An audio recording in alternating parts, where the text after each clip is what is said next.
Ah ben, c'est enfin reconcrétisé cette histoire.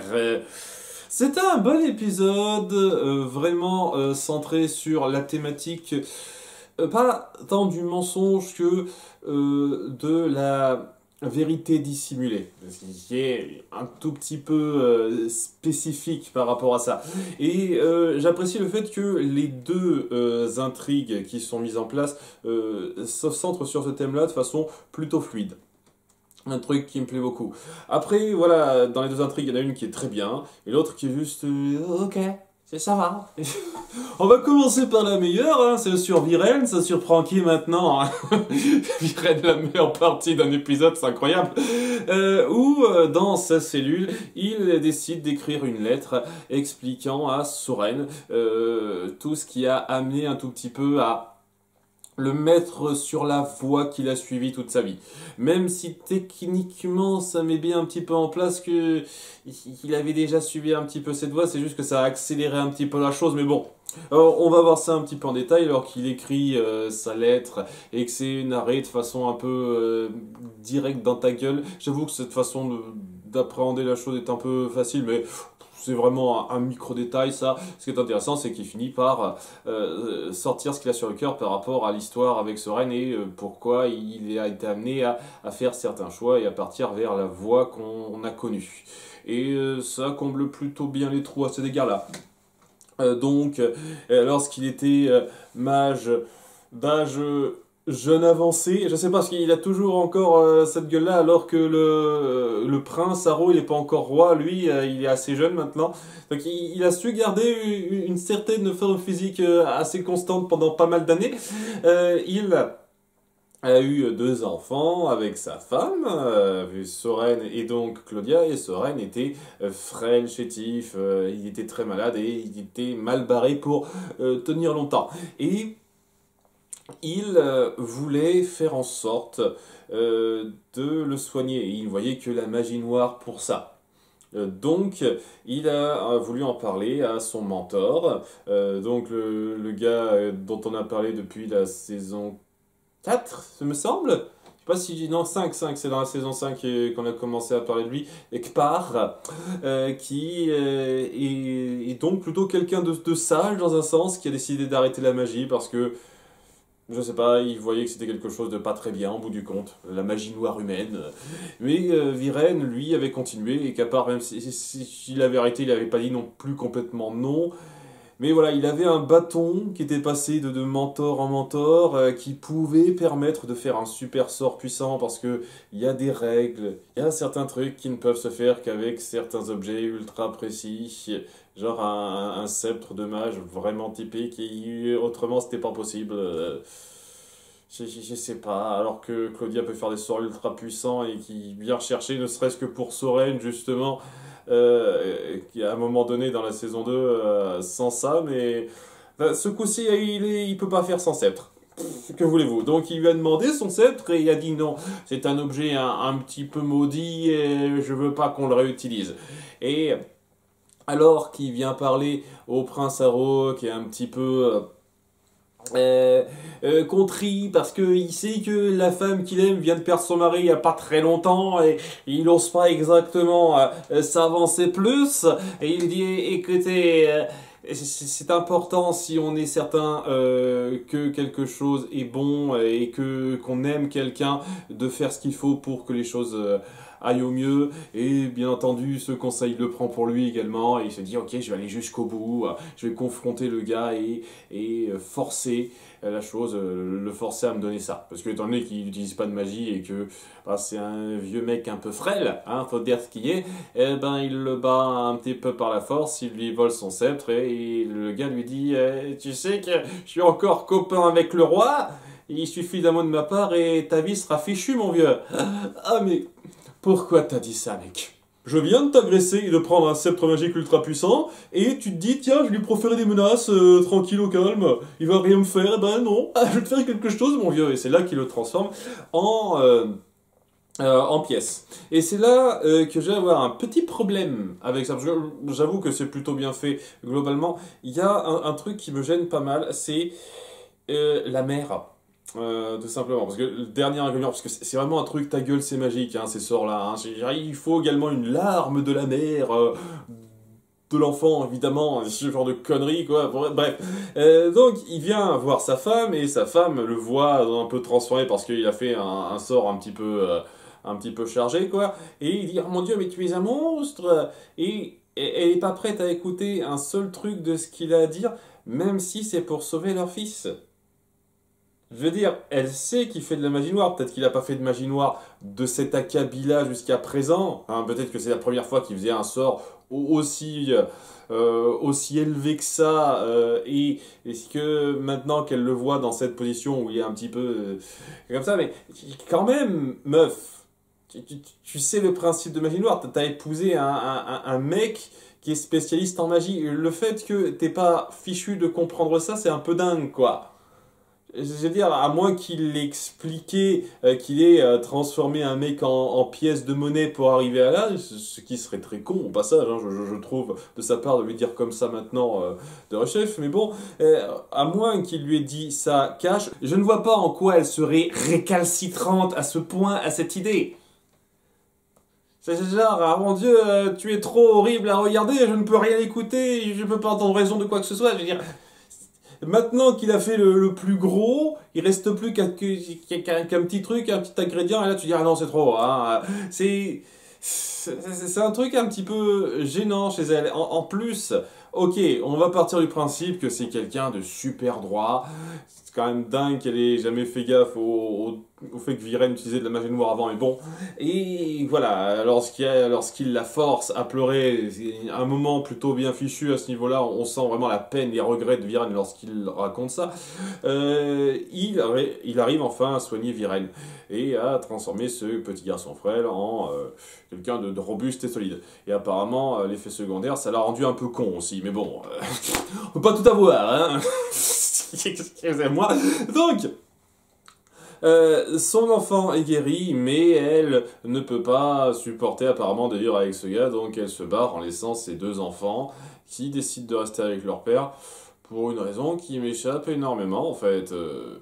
Déjà, le fait qu'elle ait pas insisté plus que ça pour les ravoir apparemment, je sais pas, dans la mise en scène, ça donne pas l'impression qu'elle ait grandement insisté pour qu'il la suive. Alors que bon, de son point de vue, elle voudrait faire en sorte qu'il reste pas avec lui, quoi.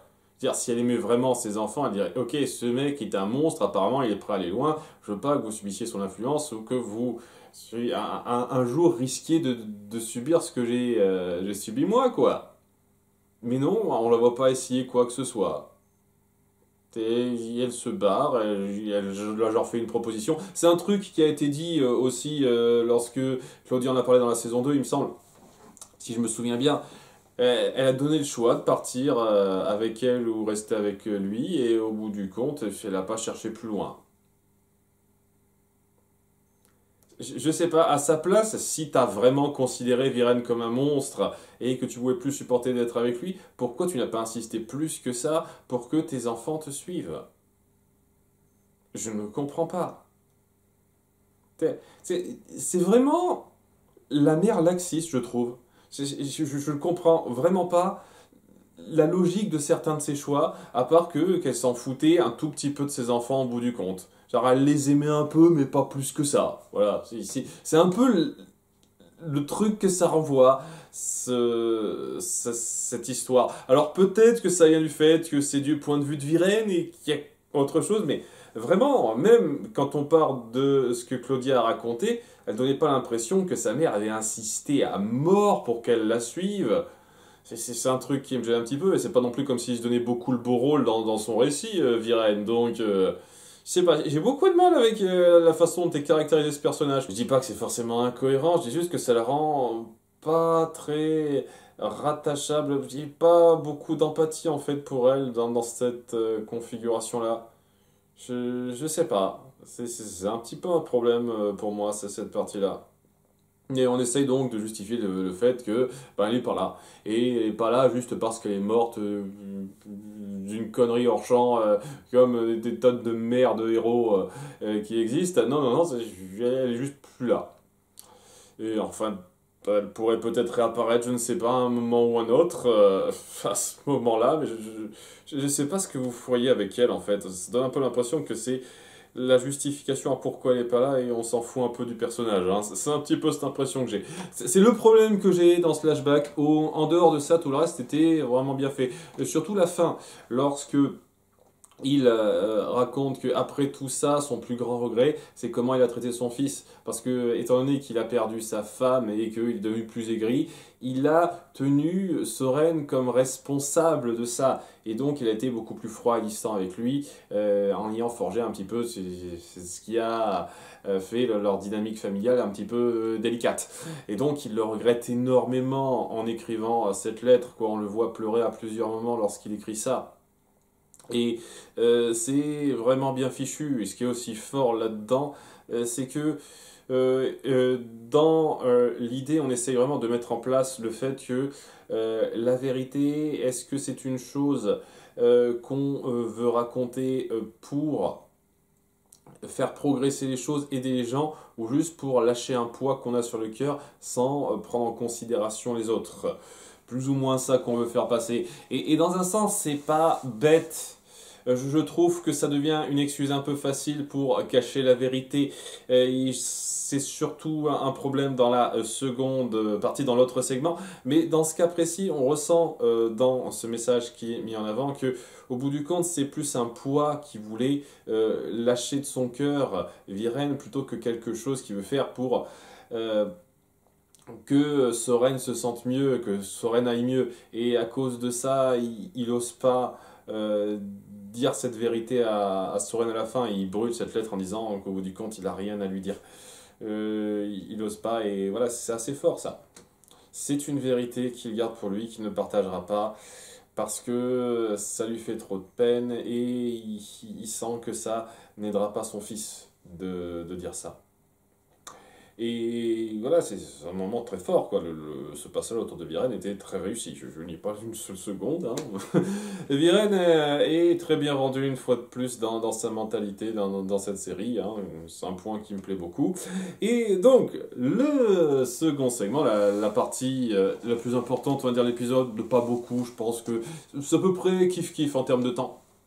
C'est autour de Callum et Rayla, et surtout Callum qui se sent mal parce que on lui a dit l'épisode précédent qu'il est plein de ténèbres et donc il broie du noir. Et c'est encore pire lorsque, après avoir un tout petit peu réfléchi à la situation, comme quoi on ne peut pas vraiment se débarrasser d'Aravos dans sa perle, on se dit tiens, cette espèce de tour qui est difficilement accessible, difficilement... sans vouloir être vexant, pas tant que ça, mais bon, ok quoi. Elle pourrait garder la perle, ce serait un bon endroit pour empêcher quiconque de mettre la main dessus, si c'est vraiment assez éloigné, et sans vouloir être vexant, je trouve que c'est un des premiers endroits auxquels on penserait pour retrouver Aravos, c'est-à-dire l'endroit où il y a les elfes stellaires, mais bon, ok, ils veulent confier cette perle aux gens qui gardent cette tour. En disant, est-ce que vous pourriez la garder, c'est important pour nous. Et c'est là que j'ai oublié son nom, et je sais pas s'il sera plus important que ça par la suite, l'elfe qui voit la vérité au-delà de tout, je sais pas trop quoi là, leur dit en fait c'est pas la prison d'Aravos, ça c'est un bonbon. Et c'est là que Callum réalise, attends 2 secondes, j'avais fait l'échange et maintenant vous me dites que je me suis planté comme un demeuré. Elle a dit non, c'est pas que t'es con, t'as dû être contrôlé par Aravos pour faire ça une seconde fois, elle va faire un double échange. Et c'est là que je vous pose une question toute bête, vous avez rien vérifié durant tout votre voyage? Durant tout votre voyage, vous n'avez pas senti que c'était sucré ce truc? C'est censé être un bonbon. L'odeur vous a pas un tout petit peu titillé à un moment donné. C'est un bonbon de merde hein, si ça sent rien du tout. Je veux dire, il y a une différence d'odeur à un moment donné peut-être, je sais pas. À aucun moment donné, vous avez vérifié, vous avez fait gaffe à la différence durant tout votre voyage. Donc, exactement même poids, exactement même apparence. Putain, c'est quand même dingue de réussir à faire un bonbon qui ressemble trait pour trait exactement à ça. Hein. Ce boulanger est un putain de génie. à aucun moment donné, vous avez remarqué ça durant tout votre voyage. Eh ben, vous êtes bien les cons, vous deux, hein. Fouh.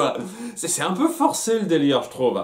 Et donc, à cause de ça, Kaloum se sent super mal. Il trouve qu'il est nul à chier. Vraiment, ça finit de le plomber totalement. Et lorsque il y a l'elfe et sa sœur qui viennent le voir en disant hey, il existerait un moyen de te purger de ces ténèbres. C'est une épreuve un petit peu délicate à suivre.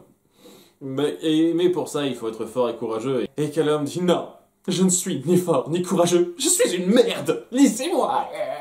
Et ouais, il comprend pas qu'est-ce qui s'est passé. Non, il faudrait qu'il fasse ça. Mais c'est ta faute aussi. Tu as dit cache la vérité. C'est pas quelque chose à faire. Il faut savoir réfléchir au fait que la vérité dite dans les bons termes aide ou pas, et ça n'a pas aidé de dire la vérité. Alors je vais me repencher un tout petit peu là-dessus parce que c'est quand même un problème que j'ai sur la fin, mais bon.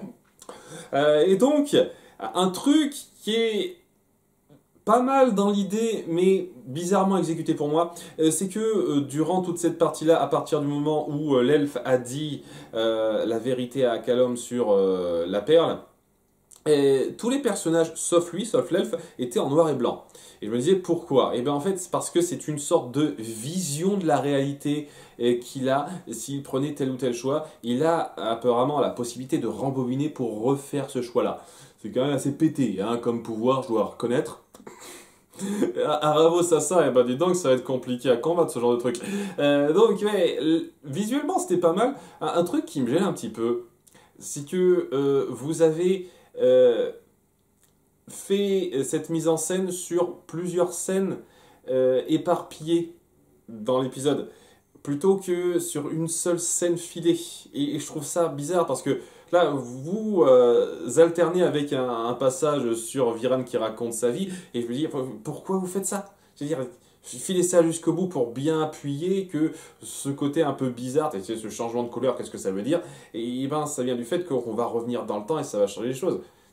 C'est pas grave si vous morcelez pas de façon précise 2 minutes à un truc, 2 minutes à un autre, etc. etc.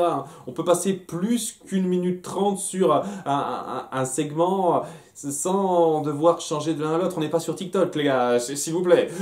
Donc ça, c'est un petit détail qui me gênait un tout petit peu, c'est pas gravissime. Mais voilà, j'ai bien aimé l'idée malgré tout. Et donc, il décide de revenir un petit peu dans le passé et de ne pas dire directement à Callum que cette perle est fausse. Il dit la vérité est compliquée. Il le laisse croire qu'il a bien amené la perle ici pour commencer, de façon à ce que lorsqu'il propose son espèce d'épreuve pour purger les ténèbres en lui, et ben, il soit plus confiant et il accepte. Et ouais, cette épreuve-là, comment dire, c'est vraiment le truc ultra basique. C'est vraiment du ta gueule, c'est magique, cette série. À un niveau un peu trop facile pour moi. Je sais pas, il y a très peu de règles prédéfinies. Et à chaque fois que vous voulez avancer un nouveau truc, et ben, on doit se dire, ok, il n'y a rien qui prouve que ça pouvait pas marcher comme ça. Et donc, ok. Et donc voilà, il existe une espèce de rituel truc muche où on se fait injecter du venin dans une espèce d'araignée luminescente qui fait entrer en transe, et à partir de là on peut se rendre à travers les étoiles dans le ciel, et si on trouve une sorte de lumière qui éclaircit toutes les ténèbres et à laquelle on se rattache, et ben on peut purger toutes ces ténèbres de son corps. C'est un rituel que vous avez trouvé comment, après quelle théorie je ne sais pas, c'est magique, ta gueule c'est magique, voilà. Enfin bref, il suit ce truc, hein. Ça se passe bien, il y a un petit suspense à un moment donné parce qu'il trouve pas de lumière tout de suite, donc ah mon dieu, est-ce qu'il va y arriver? Il tombe, mais il finit par voir la lumière, son étoile à lui, qui est représentée par Rayla évidemment, parce que c'est tout pour lui, etc., etc. Ça va, et après ça, il se dit, tiens, maintenant que j'ai un petit peu regagné en confiance et que maintenant je suis purgé des ténèbres qui sont en moi, bon, on appuie un petit truc quand même avant, hein, c'est-à-dire que maintenant que tu es purgé, une fois que tu seras purgé, il ne faudra plus faire de sorte des ténèbres du tout, hein, parce que à ce moment-là, les ténèbres te consumeront totalement. Voilà, ce serait un très très mauvais, une très très mauvaise rechute. Hein. Donc évite, mec, évite. Ce qui sous-entend assez clairement qu'il finira par en refaire un, mais bon. Qui vivra verra. Mais bon, il décide après ça de refaire un petit peu ses retrouvailles avec Rayla. Il se met à regretter un petit peu comment il a traité la chose au début de la saison 4 et lui dit ok, est-ce qu'on pourrait faire comme si tout avait commencé, comme si tu es revenu et il veut juste l'embrasser, lui dire qu'il l'aime et ils s'embrassent. Et voilà, maintenant ils ont enfin reconcrétisé. Voilà, on est content pour eux.